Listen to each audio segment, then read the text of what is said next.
Боловсрал шинжлэх ухааны яам.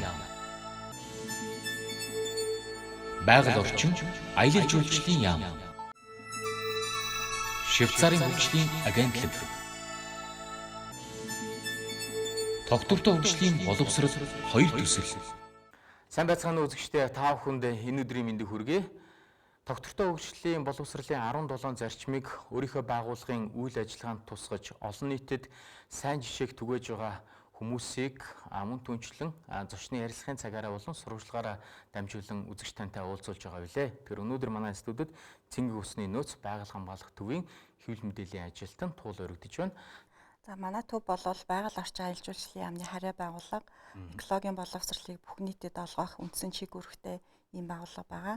За бүх насныханд бол экологийн боловсролыг 2012 оноос хойш хүргэж байгаа.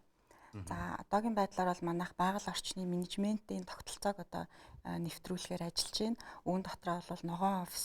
Ногоон офис маань байгаль орчинд ээлтэй үйл ажиллагаа явуулах, эрчим хүчний хэмнэлтэд үр ашигсаа зарцуулахад одоо судалгаа хийх, дээрэс нь одоо ажилчдын одоо ажиллах орчин нөхцөлийг сайжруулах чиглэсэн үнэлгээ. За энэ дээр болохоор зэрэг бидэд бас давхар одоо гадна орчинд бол яаж ногоон байгууламжийг бий болгох вэ гэдэг дээр бас шинжилгээ хийгээд ингэж явж байгаа.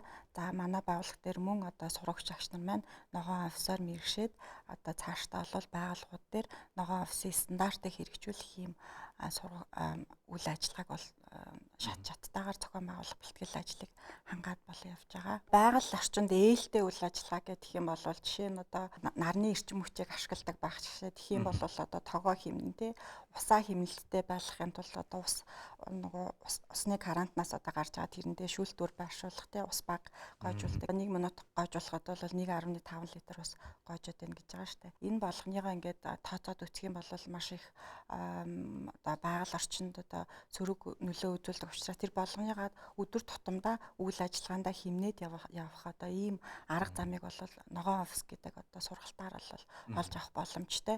Тэгэхээр байгууллагууд маань одоо ногоон офистай болсноороо байгаль орчин төдийгүй нийгэм одоо хувь хүн ажилчдынхаа одоо эрүүл мэндэд ашигтай, дээрэс нь одоо байгууллагын одоо цахилгаан эрчим хүчийг хэмнэх учраас энэ үр ашигтай ийм үйл ажиллагааг явуулах юм боломж нөхцөл бүрдэж байгаа. Тогтвортой хөгжлийн боловсролын төлөөх хамтын санаачлах түншлэл сэдвт нэгдсэн арга хэмжээнд танай байгууллага ямар үйл ажиллагааг ирнэ төлөвлөн хэрэгжүүлэхээр хийж байна вэ? Байгаль орчны сургалт мэдээллийн төв болон Цэнгэг усны нөөц байгаль хамгаалах төв хамтраад өсвөр үеийнхний дуу хоолой байгаль орчны залуу сурвалжлагч сэдвт одоо 3 насны ангиллалд бол 3 төрлийн уралдааныг бол зохион байгуулах зарыг бол олон нийтэд түгээж эхлээд байгаа.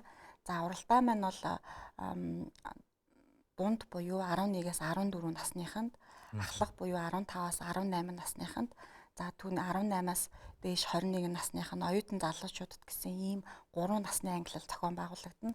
За дунд ангийн сурагчдын дунд болохоор зэрэг миний мэдих амьд байгаль сэдвт гэрэл зургийн уралдааныг зохион байгуулна.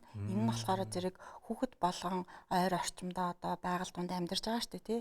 Тэндээсээ өөрсдийнхөө танин мэдсэн байгалийн талаар тий тэрийгэ өөрийнхөө нүдээр одоо камер дээрээ буулгаад тэгээ тэр буулгасан югаа бол тайлбартаага зураг тайлбартаага бидэнд ирүүлэх байгаа.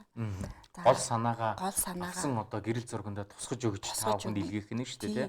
Тэр нь болохоор зэрэг одоо хүн болгон байгаль орчинтой ойрхон амьдарч штэ бид нар гадаа гараал байгаль байна тий. Гэртээ бол цэцэг тайрдаг амтан тэжээдэг байж болж байна тий. Тэр болгоноос өөрийнхөө харах өнцгөөрөө буулгаад тэгээд ингээд тайлбартай нь явуулах байгаа. Бас дэлгэрэнгүй мэдээлэл бол тогтвортой хөгжлийн боловсрал ESD гэдэг пэйж хуудаснаас мөн Цэнгэг усны нөөц байгаль хамгаалах төвийн пэйж хуудаснаас дэлгэрэнгүй удирдамжнаас харж болно. Тэгээд шалгуур үзүүлэлтийг харж агаад яг ямар чиглэлээр зураг авч явуулах юм байна, хизээ явуулах юм байна, ямар шагналуудтай байна гэсэн энэ дэлгэрэнгүй мэдээлэл бол удирдамжаас ол аваад ингээд оролцож болно. Ахлах ангийн сурагчдын дунд усны үнцийн үнэлэмж сэдвийн хүрээнд нийтлэл бичих юм уралдаан байна. Энэ нийтлэлийн уралдаан болохоор бид нар одоо өдөр тутамдаа усаа хэрхэн одоо ашиглаад байгаа. Ус нь бидний амьдралд одоо ямар хэрэгцээтэй юм те. Тэгэхээр одоо нийтлэлээрээ дамжуулаад одоо өөрийнхөө дуу хоолойг хүргэх, өөрийнхөө үзэл бодлыг одоо бичих, эрүүл аюулгүй үндэсний усны үн цэнийн талаар бичиж болох нь байна. За мөн одоо байгаль дах усны эргэлт үн цэний талаар бичиж болох нь байна. Оюун санааны хүч, усны үн цэний талаар ингэж бичиж болохоор байгаа. Оюутан залуучуудад зориулсан уралдаан маань болохоор зэрэг сурч хөгжих боломж ба дижитал шилжилт видео бүтээх уралдаан байна.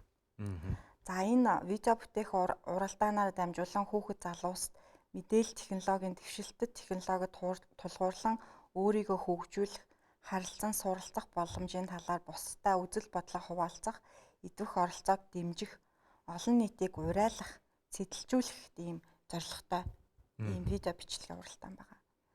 За энд болохоор зэрэг одоо сүүлийн үед чинь манай шинэ үеийнхэн бол одоо технологийн хөгжилтэй одоо хөл нийлүүлэн алхдаг болсон байна. Энэ оны 4 сарын 9-ний хүртэл зохион байгуулалт бүтээлүүдээ хүлээж авна.